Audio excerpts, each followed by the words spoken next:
All right, let's take you back to our earlier story on the minimum wage. We told you that negotiations between the federal government and the Joint National Public Service Negotiating Council on the new minimum wage will resume today. Organized labor and the federal government have been in conflict over the implementation of the new minimum wage, which was signed into law by President Muhammadu Buhari on April the 18th. Negotiations between the government and the committee representing labor in the technical committee set up to negotiate the consequential adjustment of workers' salaries as a result of the new minimum wage had broken down due to unresolved differences in their proposals. Well, activist and public affairs analyst Femi Lawson is here in the studio. Thank you so much for joining us on TVC Breakfast. Now, negotiations, like we have said, will resume today. How confident are you that all the issues, the grey areas, will be thrashed out at today's meeting? It is only hoped that there will be some positive, intervention by this joint committee, today. Because what is happening is very unusual. This minimum wage bill has been signed since April. Absolutely. One would have expected an implementation subsequently, but today we are back to the pre-signing, stage, because the government have signed this agreement. It has become a law already. The National Assembly passed this, and President already assented to it. But now we are still talking about who benefits or not. These are issues ordinarily that should have been addressed before signing this minimum wage into law.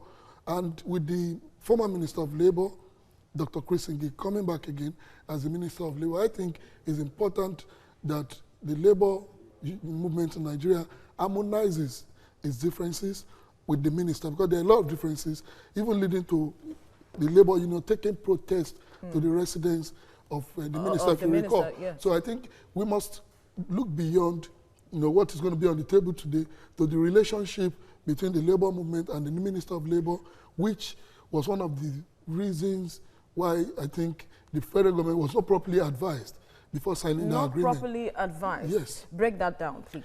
If the president had been properly advised, I'm very confident that President Buhari would have delayed the signing of that, But bill. there were pressures on him to sign that bill. We're talking about the destiny of millions of people. Absolutely. So we shouldn't assume that, for the mere pressure of people wanting it to be done at a specific time, that we should compromise, what is really necessary. Today we are talking about grade level 7, and 14 benefiting, from the absolute, increment, while other stages in the same, so these are issues that ordinarily should have been addressed. And I think these are issues that must be prioritized. If need be, we should look at possible amendment, to the signed law in order to ensure that these are not mere agreements that would, Invariably, you are not confident that these issues will be, settled today. But then what happens? Now there are talks about an increase in tax, that's a VAT. Yes. And do you think that Nigerians are actually still looking forward to this increment? It's inevitable because it's a proposal by the Federal Executive Council already. And we must understand that even the 30,000 minimum wage is not even enough to take home for the average Nigerian worker. So increasing VAT, to 7.5, not even 7.2, is another issue that will not only take its toll on the workers earning from the federal government, even on the ordinary people. So I think this must be a wider perspective that should be addressed by Nigerians. It goes beyond the labor. Yeah. But I think what must be addressed today is the possible, amendments to the wage bill.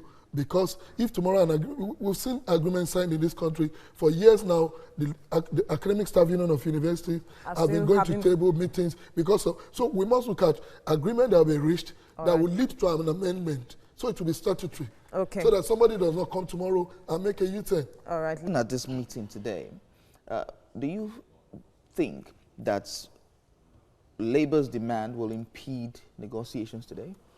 Well, these are issues ordinarily that should have been critically addressed before the April, agreement that was signed, the assent by President to the amended minimum wage bill, which is now a law. I think these were issues that should have been trashed out, about who benefits what, what category of workers benefit what percentage in this review. Unfortunately, the rush to have a new minimum wage did not allow both the federal government and the labor to iron out this very important, area. You must understand the whole essence of the minimum wage itself, is targeted at, the lower cadre of the workers, so that they can have something at least to leverage on and, of course, sustain, their life. But today, everyone, every category of workers want to benefit across board. We're talking about 66% increment, in the previous, pay of Nigerian workers. So these are issues that should have been addressed, and I'm hoping that beyond going to review this and coming up with another agreement, which may eventually not be binding. Another minister may come tomorrow, may have another government in future, and we begin to talk about agreement up. We have been here for almost 10 years as to federal government, no implementation. But when these are legislated upon and they become law, the government is under obligation to pay. The workers are also under obligation to accept what has been. But as it is today, these were not included in the agreement signed, in the laws, and today we are back to square one. It's as good as there's no agreement yet. The law signed is as ineffective as you may want to call it until the payment commences, which is expected to have commenced since May. But here we are today, September, we're still talking about who benefits. And this, if eventually agreed upon, are we looking at the implication of the backlog that this will, will give birth to? Because this has been signed since April. Workers have been expecting this payment since May. So I think more of these issues have to be addressed by this joint negotiating committee. And the most important thing, we should look at how Mr. President can go back to the National Assembly and ask for an amendment of that bill to specifically address, the categories and other details of beneficiaries under this new minimum wage law. Okay. So that we don't go back tomorrow and start revisiting this agreement. But in the long run, after a certain number of years, we have to revisit this issue and increase minimum wage. Can we keep up? It's inevitable because even cost of living would have increased. It's not static. Yes. Today we are talking about naira being so devalued. The inflation rate is on the rise almost on a daily basis, and some other issues. Just recently, the Federal Executive Council proposed an increment in VAT from 5% to 7.5%. So these are issues that would naturally lead to workers' agitation for more pay. So would that affect these negotiations today as per the fact that the government is proposed to increase the VAT? Today's negotiation is not seen as a fresh negotiation for a minimum wage review. Okay. It's just about the modus of payment of this agreement that means I think it may not be an issue. I must understand that these issues of inflation, VAT increase does not affect the workers alone. Right. These are issues that capture virtually the entire Nigerians, particularly the ordinary people who are largely not civil servant or public service workers. Now, there has been lots of controversies surrounding the delay, and even the president was worried to the extent he had to say that the agreement has to be done now because of a backlog of arrears. But the issues of the agreement, we know that I think about 5 years, after 5 years, we look at increment. What would it take to have an agreement that would become statutory such that we wouldn't have to find ourselves having a back and forth on a 5-year basis? Well, the best way to do that is to look at how we can use our laws. Oftentimes when these kind of decisions are taken by mere roundtable agreement, there are tendencies that either of the parties into this agreement defaults. We have experienced this in other trade disputes, particularly in the academic sector, where agreements were signed and for almost a decade there's no implementation due to one gray area or the other. So I think when these agreements are documented into our laws, just like the amended minimum wage bill, which the President assented to in April, I think we'll begin to make progress, and it can actually help in militating against the kind of scenario that we're having today. We signed an agreement pre-April. National Assembly legislated on this.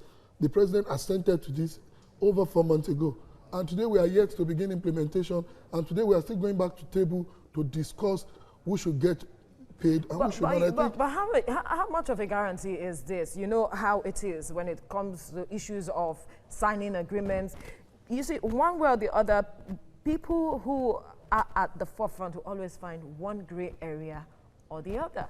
Agreements, especially when it has to do with institutions of government, should not be seen as something signed under duress or signed out of pity. You know, these are decisions that are going to be taken that will affect lives of millions of people.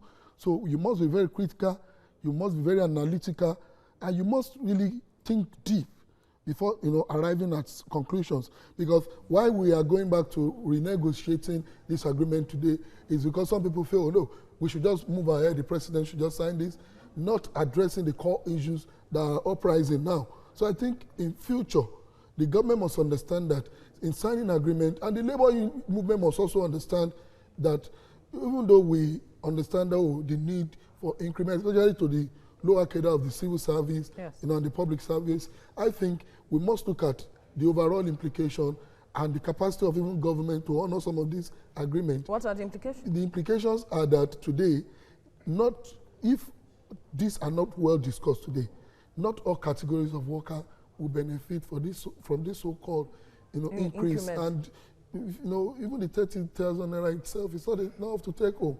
So there are so many issues that should have been factored in. And just like you first pointed out, of course, there will always be a review in future, but this will always be necessary because we talk about inflation, naira is devalued, and some other factors that will come up. It will agree to any agreement. It is ready to work with any agreement that is made or reached today. But that's not real.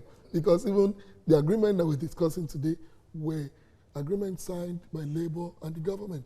That has dragged up why until now. Why is Labour not agreeing to that? So what is the assurance that government will not stick to its gun today? And what is the assurance that government is also going to, you know? So we should allow, I think the process should be transparent so that Labour can have the confidence of those it is representing, and the government can also have a fair bargain, because we must understand that a lot of Nigerians also depend, and this agreement is going to give birth to a lot of other agitations, particularly, you know, in the public sector. Absolutely. So government will also be conscious of that. So I don't think Labour should expect magic and that whatever they're taking to the table is what it must be give and take. Both parties must be ready to. There has to be a level playing field. All right, thank you so much, Femi Lawson, for your time on TVC Breakfast.